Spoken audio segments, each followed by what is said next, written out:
tonight to our fifth financial outlook in what already has become a well-anticipated tradition here in conjunction with our friends at Deutsche Bank. Very appropriately, today is Groundhog Day, and I am glad to report that we brought together not only one, but a whole panel of Punxsutawney Phils and prognosticators that will hopefully give us an outlook not only for 6 weeks, but for a little bit more and what we can expect in the economic weather for the next year. We're trying to cover a pretty broad field. We're first get a feeling what's 2012 going to bring, macroeconomic drivers, what from a US and worldwide perspective, and we're going to dive down into more the local Los Angeles and California sector, moving on to the capital markets. What does it mean? Where we're going to get the best returns? Where should we invest? What's most promising? And then we're going to look into the bright future. What are the next generation of technology companies driving the innovation and driving the next peak road here in Los Angeles as well as worldwide? It is a pleasure to welcome you here because this event has become a tradition like the Davos meetings or the EU crisis summit meetings. So these are comparable events. But seriously, it demonstrates that it is still possible that banks, business and government can work together. One of the reasons that's been going on, particularly here in the US, is that there has been a major disconnect between Main Street and federal spending. And what you'll see there is that green line on the bottom, it shows you that the average income in the United States since 1981 has gone up 13%. That's less than 1% a year. Meanwhile, federal spending has gone up over 500% over that time period. And that has been a major contributor, obviously, to the problems here in the US. Now, one of the reasons this hasn't really come to fruition until really this year and last year is because of what we call the interest rate hammer. Interest rates can have a major impact in bringing this to the surface, and I'll give you two examples. If you look here in the United States, think about this. Does anybody know how much our debt has increased from 1997 over the last 15 years?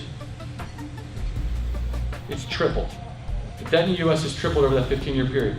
How much has our debt servicing or our interest payments to float that debt gone up? Fraction. It's actually gone down 1%. So you have 3 times the debt, but the amount of interest to service is basically remained flat. But I think behind all that confusion, I think again you're seeing the early signs of a healing process. Because if you think about it, at the European Central Bank, Mario Draghi taking over has been nothing but a positive so far in our opinion. Think about it, last year Trichet raised rates. Mario Draghi has already cut interest rates. When you look at the 3-year lending facility, that's under Draghi. So you're seeing the European Central Bank much more aggressive, and that's why you're seeing a much more accelerated pace in the healing process there. When you look at the regime changes over there, we think that they're positives. If you look at Italy as an example, we believe that Berlusconi would have had a very difficult situation trying to raise the retirement age, raise taxes, have significant cuts in the budget, right?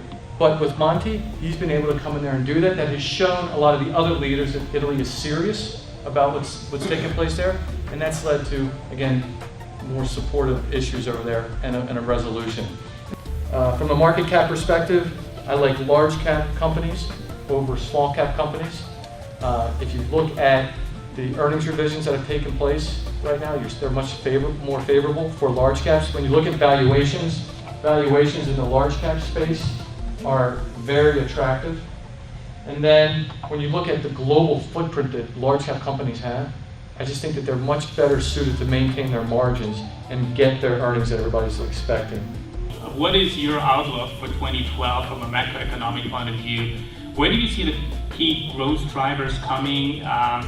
What's leading? Where do you see the unemployment rate going? And we heard interesting benchmark from Larry, the 8%. I mean, will we hit 8%? Will we, according to the assumption, will that trigger a change in the government?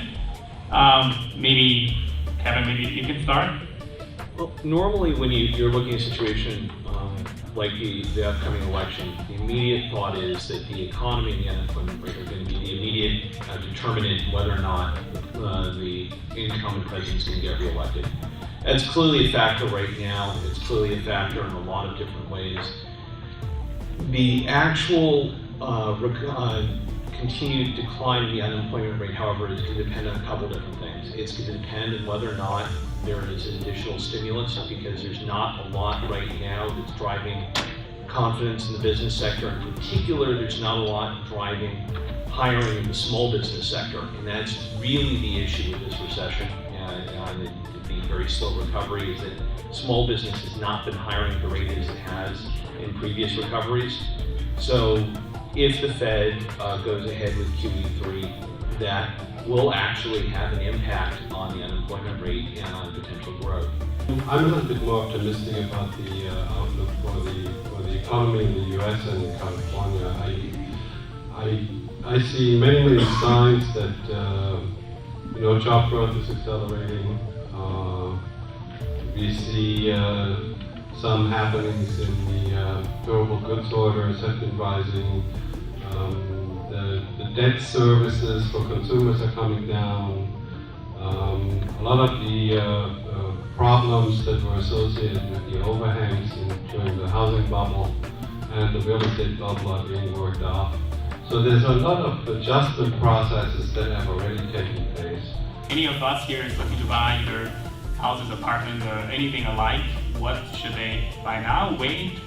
I'll give you one perspective. In 1990, that's when we hit the peak for housing in the first big bubble that we experienced in California. From 86 to 90, prices went up about 4 times.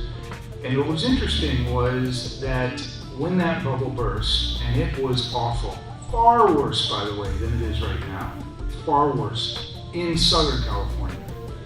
What is interesting is there was no national response to that. I never figured out why until years later, because it was a local phenomenon.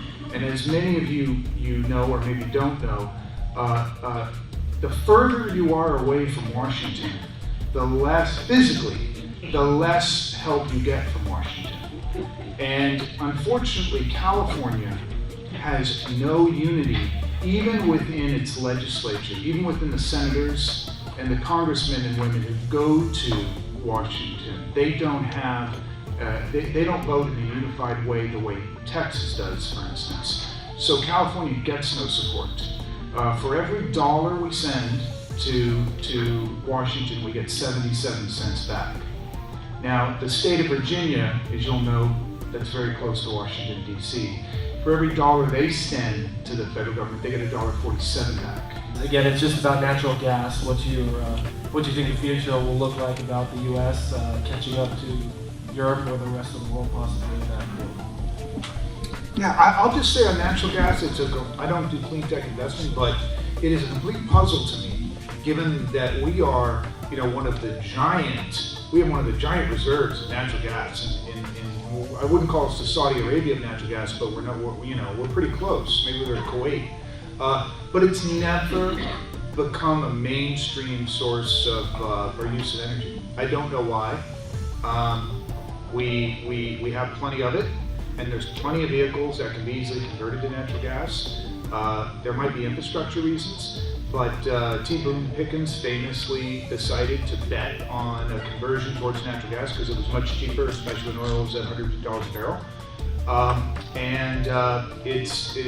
Economically, it just hasn't been strong enough to get major conversions. I want to thank the panel.